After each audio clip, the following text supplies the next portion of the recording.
பாலசுப்பிரமணியர் அருளால் ஆன்மீக அன்பர்கள், நேயர்கள், ஜோதிட அன்பர்கள் அனைவருக்கும் அன்பான வணக்கங்கள். நான் உங்கள் வாழ்க வளமுடன் ஜோதிடர் ஸ்ரீ குரு சுந்தர வடிவேல்.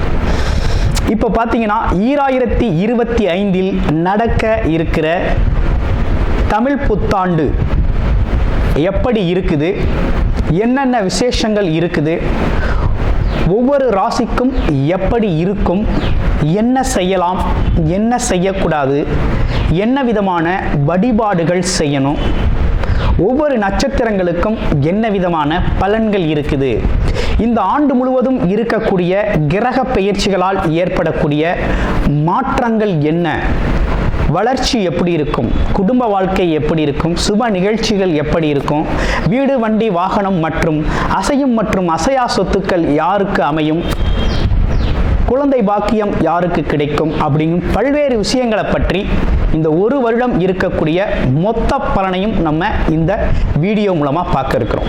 இப்போ இந்த விசுவாவசு வருடம் தமிழ் புத்தாண்டுகளில் 60 வருடங்களில் 39வது வருடம் தான் இந்த வருடம். இந்த வருடம் இந்த ஆண்டு பிறக்குது. இந்த வருடத்தில் பிறக்கும் குழந்தைகள் தைரியமாக குழந்தைகளாகவும், எல்லோரையும் அனுசரித்து தெரியக்கூடிய குழந்தைகளாகவும், பண்புள்ள குழந்தைகளாகவும், அது மட்டும் இல்லாமல் தர்ம காரியங்கள், புண்ணிய காரியங்கள் ஈடுபடக்கூடிய குழந்தைகளாகவும் பிறப்பார்கள் அப்படிங்கிறது சித்தர் பாடல்களில் உள்ள ஒரு அமைப்பு. அது மட்டும் இல்லாமல் தன் மகனை சான்றோன் என கேட்ட தாய் அப்படிங்கிறது மாதிரி அந்த குழந்தைகள் பெற்றோருக்கு பெருமை சேர்ப்பார்கள் அப்படிங்கிற ஒரு விஷயமும் இருக்குது. இப்போ இந்த வருடத்தில் இந்த வருட பிறப்பின் அடிப்படையில் சூரியன் அப்படிங்கிற ஒரு ராஜாவாகவும் மந்திரியாகவும் இருக்கிறதுனால அரசியல் மாற்றங்கள், அதிகாரம் சார்ந்த மாற்றங்கள் அப்படிங்கிற ஒரு விஷயம் நடக்க இருக்குது. அதையும் தாண்டி மழை பொழிவு அப்படிங்கிறது ரொம்ப அதீதமாக இருக்க இருக்குது. விவசாயம் செழிக்கும், தானிய உற்பத்திகள் அதிகரிக்கும். அடுத்து பார்த்தீங்கன்னா மக்கள் செழிப்பமடைவார்கள். வருமானத்தை விட செலவு கம்மியாக இருக்கும், சேமிப்பு அதிகரிக்கும், தங்கம், வெள்ளி, ஆபரணங்கள் வாங்கக்கூடிய தன்மை ஏற்படுது. அது இல்லாமல் பார்த்தீங்கன்னா இந்த காலகட்டத்தில் பசுக்கள் உற்பத்தி அப்படிங்கிற ஒரு விஷயம் ரொம்ப நல்லா இருக்குது. அடுத்து பார்த்தீங்கன்னா மக்கள் மீது வரி அப்படிங்கிற ஒரு விஷயம் அதிகரிக்கக்கூடிய சூழ்நிலை அப்படிங்கிறதும் இருக்குது. ஆக மொத்தத்தில் இந்த விசுவாவசு வருடம் அப்படிங்கிறது மற்ற வருடங்களை விட இந்த வருடத்தில் மக்களின் வளர்ச்சி அப்படிங்கிறது நல்லா இருக்கு. திரைப்படத்துறை ரொம்ப நல்லா இருக்கு. பெண்களுக்கான வளர்ச்சி, பெண்களுக்கான திட்டங்கள் அப்படிங்கிற ஒரு விஷயத்தை அரசாங்கங்கள் அதற்கான முக்கியத்துவம் கொடுக்க இருக்கிறாங்க. அந்த வகையில் அவங்களோட தனி முன்னேற்றம் அப்படிங்கிறது இந்த காலகட்டத்தில், இந்த வருடத்தில் ரொம்ப அதிகமாக இருக்கக்கூடிய அமைப்பு இருக்கு. குறிப்பாக எல்லார் குடும்பங்களிலும் சுப நிகழ்ச்சிகள் நடக்கக்கூடிய ஒரு தன்மை, திருமண பாக்கியங்கள் கைகூடக்கூடிய ஒரு அமைப்பு, குழந்தை பாக்கியங்கள் கிடைக்கக்கூடிய அமைப்பு, கோவில் வழிபாடுகள், தர்ம காரியங்கள், புண்ணிய காரியங்களில் மக்கள் ஈடுபடக்கூடிய ஒரு தன்மை அப்படிங்கிறதெல்லாம் ரொம்ப மிக சிறப்பாக இருக்கக்கூடிய இந்த விசுவாவசு வருடத்தில் உங்கள் ராசிக்கு எப்படி இருக்கும் அப்படிங்கிறத இப்ப பார்ப்போம். புரட்டாதி நட்சத்திரம். புரட்டாதி நட்சத்திரத்தை பொறுத்த வகையில் இந்த காலகட்டத்தில் அதிர்ஷ்ட வாய்ப்புகள் அப்படின்னு பார்த்தோம்னா இடமாற்றங்கள் சம்பந்தப்பட்ட விஷயங்கள் நிறைய நடக்க இருக்குது. அப்போ வேலை சார்ந்த இடமாற்றம், தொழில் சார்ந்த இடமாற்றம், வியாபாரம் சம்பந்தப்பட்ட இடமாற்றங்கள் நிறைய நடக்க இருக்குது. தாராளமாக இடமாற்றம் பண்ணிக்கங்க. நல்ல வருமானம் அப்படிங்கிறது எதிர்பார்க்கலாம். மகிழ்ச்சி அப்படிங்கிறது எதிர்பார்க்கலாம். குடும்பத்தை விட்டு கொஞ்சம் பிரிஞ்சு போயிட்டு வர்றது மாதிரி இருக்கும். ரொம்ப நல்லா இருக்கக்கூடிய அமைப்புகள் தான் நிறைய இருக்குது. சுப விஷயங்கள் அப்படின்னு பார்த்தோம்னா நடக்கிறது அப்படிங்கிறது நன்மை தரும் வகையில் நிறைய விஷயங்கள் நடக்க இருக்குது. அதுலேயும் பார்த்தீங்கன்னா இந்த காலகட்டத்தில் சகல விதமான தோஷங்களும் நீங்கி வாழ்க்கையில் ஒரு முன்னேற்றம் அப்படிங்கிறதுல முதல் படி எடுத்து வைக்கக்கூடிய வகையில் இந்த வருடம் விசுவாவசு வருடம் அப்படிங்கிறது சிறப்புக்குரிய வருடமாக உங்களுக்கு அமைஞ்சிருக்கு. இந்த வருடத்தில் தான் உங்களுக்கு உங்களோட ஆசைகளும் நீங்கள் யார் அப்படிங்கிற ஒரு விஷயமும், புகழ், கௌரவம், அந்தஸ்து, பதவி உயர்வு சம்பந்தப்பட்ட விஷயங்கள்லாம் கிடைக்கக்கூடிய ஒரு நல்ல அமைப்பு அப்படிங்கிறது உருவாயிருக்கு. அனைவருக்கும் இனிய புத்தாண்டு நல்வாழ்த்துக்கள். உத்திரக்காரகனை அதிபதியாக கொண்ட மீனம் ராசி நேயர்களே, இப்போ உங்களுடைய ராசியிலிருந்து பார்த்தீங்கன்னா 3ஆம் இடத்துல சஞ்சாரம் செய்துக்கிட்டு இருந்த குரு பகவான் முயற்சி ஸ்தானம், வெற்றி ஸ்தானம், தைரியஸ்தானம் அப்படின்னு சொல்லக்கூடிய ஒரு அமைப்பில் இருந்த உங்களுடைய ராசிநாதன் இப்போ எப்படி இருக்கார் அப்படின்னு பார்த்தோம்னா 4ஆம் இடமான சுகஸ்தானத்தில் போய் அமர்றார். 4ஆம் இடமான சுகஸ்தானத்தில் போயிட்டு அமர்றாரு. அடுத்து அதனை தொடர்ந்து பார்த்தோம்னா ராகு கேதுக்கள் மே 18ஆம் தேதி பார்த்தோம்னாக்க உங்களுடைய ராசியிலே இருந்த ராகு 12ஆம் இடத்திற்கும் 7ஆம் இடத்தில் இருந்து வந்த கேது 6ஆம் இடத்திற்கும் இடம் மாற்றம், பெயர்ச்சி அப்படிங்கிறது நடக்குது. சனி பகவான் பார்த்தீங்கன்னா இந்த வருடம் ஃபுல்லவே 7.5 சனி காலத்தில் ஜென்மச்சனியாக சஞ்சாரம் செஞ்சுக்கிட்டு இருப்பார். இதுதான் கிரக நிலைகளோட அமைப்பு. இந்த கிரகநிலை அமைப்புகள் உங்களுக்கு என்ன விதமான மாற்றத்தை ஏற்படுத்தி தரும்னா, உத்தியோகத்தில் உள்ளவர்களுக்கு பதவி மாற்றம் அப்படிங்கிறது உறுதியாக உண்டு. வெளிநாடு வெளியூர் தாராளமாக போகலாம். வெளிநாட்டு வேலை கிடைக்கும். உழைப்பு அதிகமாக இருக்கும். அடுத்து பார்த்தீங்கன்னா தொழில் சார்ந்த விஷயம்தான் இங்கே அலைச்சல் திருச்சலோடு இருக்கும்.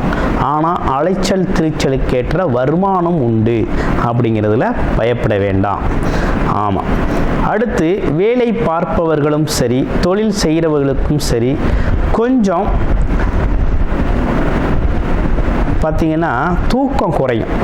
இதனால் கொஞ்சம் உடல் ஆரோக்கியம் சார்ந்த விஷயத்தில் கொஞ்சம் கவனம் எடுத்துக்கணும். நண்பர்கள், குடும்ப உறுப்பினர்கள் கண்டிப்பாக உங்களுக்கு உதவி செய்வாங்க அப்படிங்கிற ஒரு நல்ல நிலை அப்படிங்கிறது ஏற்பட்டிருக்கு. அப்போ தொழில்துறையில் எவ்வளவு வருமானம் வந்தாலும் அந்த வருமானத்திற்கு ஏற்ற செலவு அப்படிங்கிறது கண்டிப்பாக இருக்குது. ஆமாம், அதற்கேற்ற செலவும் உண்டு. இந்த காலகட்டத்தில் உங்களுக்கு குருபலம் இல்லாவிட்டாலும் உங்களுக்கு பார்க்கக்கூடிய வரனுக்கு குருபலம் இருந்துச்சு அப்படின்னா தாராளமாக திருமண பந்தம் அப்படிங்கிறது தாராளமாக செஞ்சுக்கலாம். அதில் எந்த ஒரு விஷயமும் இல்லை. இதில் குறிப்பாக ஒரு நல்ல விஷயம் என்னென்னா, உடம்பு ஆரோக்கியத்தை தான் கவனம் எடுத்துக்கணும். உடம்புக்கு ஏதாவது ஒரு இஷ்யூனா உடனே மருத்துவரை பார்த்து ஆலோசனை செய்யணும். அதே போல் மனைவியோட உடல் ஆரோக்கியத்திலையும் கூடுதல் கவனம் எடுத்துக்கணும் அப்படிங்கிற மாதிரி இருக்குது. ஆமாம், அதையும் கொஞ்சம் கவனத்தில் வச்சுக்கணும். ஓகேங்களா, வச்சுக்கணும். ஆனால் முன்னேற்றம்லாம் எப்படி இருக்குது அப்படின்னு பார்க்கணும். முன்னேற்றம் அப்படிங்கிறது தான் இங்கே ரொம்ப முக்கியமாக இருக்குது. அப்போ வேலை தொழில் அமைப்புகளில் நல்ல முன்னேற்றம் இருக்கா அப்படின்னா கண்டிப்பாக உறுதியாக நல்ல முன்னேற்றம் இருக்குது. ஆனால் என்ன இருக்குன்னா ஒரே விஷயம்,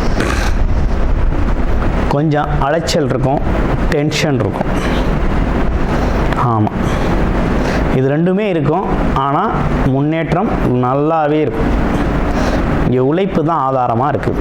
ஓகேங்களா, அப்போ உழைப்பை அதிகப்படுத்திக்கிறது அப்படிங்கிறதும், அதே நேரத்தில் அதிகப்படியான இரவு நேர உழைப்புகளை தவிர்த்துக்கிறதும் நல்லது. ஓகே, அடுத்து தொழில்துறை சம்மந்தப்பட்டவர்களுக்கெல்லாம் பார்த்தீங்கன்னா கொஞ்சம் தாமதமாக இருந்தாலும் மிகப்பெரிய லெவலில் வளர்ச்சி தரக்கூடிய ஒரு அமைப்பு அப்படிங்கிறது உருவாகிருக்கு. பூர்வ புண்ணிய ஸ்தானத்துலேருந்து உங்களுக்கு எல்லாமே நல்லபடியாக கிடைக்கும். அதை பற்றி நீங்கள் பயப்பட வேண்டாம். மாணவர்கள் அப்படிங்கிறவங்க கொஞ்சம் படிக்கணும், ரிஸ்க் எடுக்கணும். ரிஸ்க் எடுத்து நல்லா படித்தாதான் அந்த படிப்பு உழைப்புக்கேற்ற நல்ல மதிப்பெண் அப்படிங்கிறத பெற முடியும். அப்போ கண்டிப்பாக ரிஸ்க் எடுத்தே ஆகணும், முயற்சி எடுத்து படித்தே ஆகணும் அப்படிங்கிற ஒரு அமைப்பு அப்படிங்கிறது உருவாகிருக்கு. இதில் குறிப்பாக வெளிநாடு யோகம் அப்படிங்கிறது ரொம்ப சிறப்பாக இருக்குது. யாருக்கு அப்படின்னா மீனம் ராசி அன்பர்களுக்கு.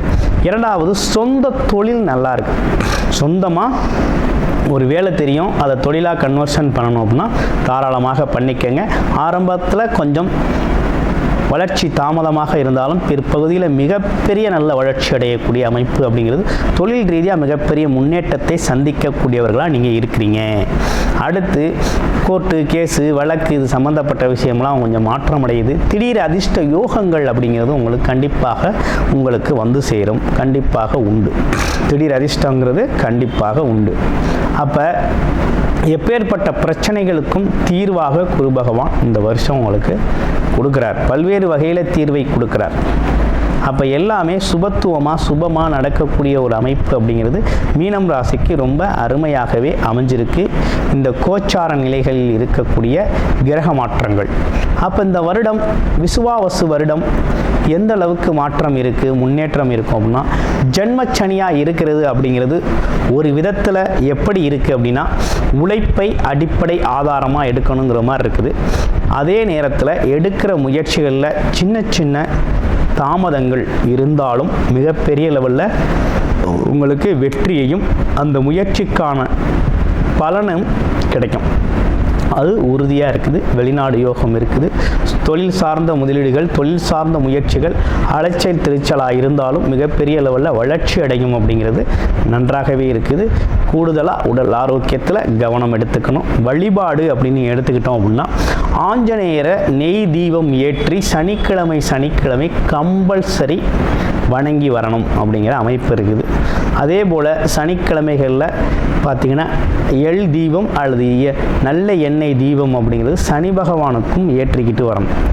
ஏற்றிக்கிட்டு வந்தீங்க அப்படின்னா கண்டிப்பாக உங்கள் வாழ்க்கையில் நல்லதொரு மாற்றம், முன்னேற்றம், உடல் ஆரோக்கியம் மெயினாக சீரடையும். ரெண்டாவது, பொருளாதாரம் முயற்சிகளில் இருந்த சிறு தடைகளோ காரிய தடைகள்லாம் நீங்கி சக்ஸஸ்ஃபுல்லாக ஒரு நல்லதொரு வாழ்க்கை அப்படிங்கிறது ரொம்ப சிறப்பாகவே இந்த வருஷம் அமையும். இதில் குறிப்பாக என்னென்னு கேட்டிங்கன்னா, உங்களோட பிறப்பு ஜாதகம் ரொம்ப முக்கியம். கோச்சார கிரகங்கள் இப்படி இருந்தாலும், அதன் பலன்கள் இப்படி இருந்தாலும், பிறப்பு ஜாதகம் எதன் அடிப்படையில் இயங்குது அப்படிங்கிறத தசாபுத்தி அடிப்படையில் பார்க்கணும். அப்போ என்ன தசாபுத்தி அப்படிங்கிறத பார்த்துக்கிட்டு இந்த பலனில் எந்த செக்டாரில் நம்ம வளர்ச்சி அடையணும் அப்படின்னு அவரவர் முயற்சி வயதுக்கு ஏற்றார் போல் அதது சார்ந்த முயற்சிகளை எடுக்கணும் அப்படிங்கிறது ரொம்ப முக்கியம். இப்போ உங்களை பொறுத்த வகையில் வழிபாடுகள் அப்படிங்கிறது ஆஞ்சநேயர் நெய் தீப வழிபாடு அப்படிங்கிறது ஏற்கனவே சொல்லப்பட்டிருக்கு. ஃபாலோ பண்ணிக்கிட்டு வாங்க. வாழ்க்கை வளமாகும். இந்த இனிய விசுவாவசு வருட தமிழ் புத்தாண்டு நல்வாழ்த்துக்கள். நன்றி, வணக்கம். கூடுதல் தகவலாக நேயர்களின் விருப்பத்திற்கிணங்க நமது ஸ்ரீ பாலசுப்பிரமணியர் ஆலயத்தில் அனைத்து விதமான சகல விதமான தோஷங்களும் நிவர்த்தி அடைய பரிகார பூஜைகள் தொடர்ச்சியாக நடக்க இருக்குது. அது மட்டும் இல்லாமல் திருமண தடை, குழந்தையின்மை, தொழில் முன்னேற்றம், வேலை வாய்ப்பு கிடைத்தல், ராகுகேது தோஷங்கள் நிவர்த்தி அடைய, குலதெய்வ அருள் கிடைக்க, கடன் பிரச்சனை தீர, வாழ்வில் பணம், பொருள், செல்வாக்கு அதிகரிக்க, இப்படிப்பட்ட விஷயங்களுக்காக பல்வேறு விதமான சகல பிரச்சனைகளுக்கும் தீர்வு கிடைக்கும் வகையில் பரிகார பூஜைகள் நமது ஸ்ரீ பாலசுப்பிரமணியர் ஆலயத்தில் நேயர்களின் விருப்பத்தின் பேரில் தொடர்ச்சியாக நடக்க இருக்கு. உங்களுக்கு விருப்பம் இருக்கும் பட்சத்தில் டிஸ்பிளேல தர நம்பருக்கு கால் பண்ணி உங்களுக்கான பரிகார பூஜைகளை ஸ்ரீ பாலசுப்பிரமணியர் ஆலயத்தில் செய்து கொள்ளலாம். நன்றி, வணக்கம்.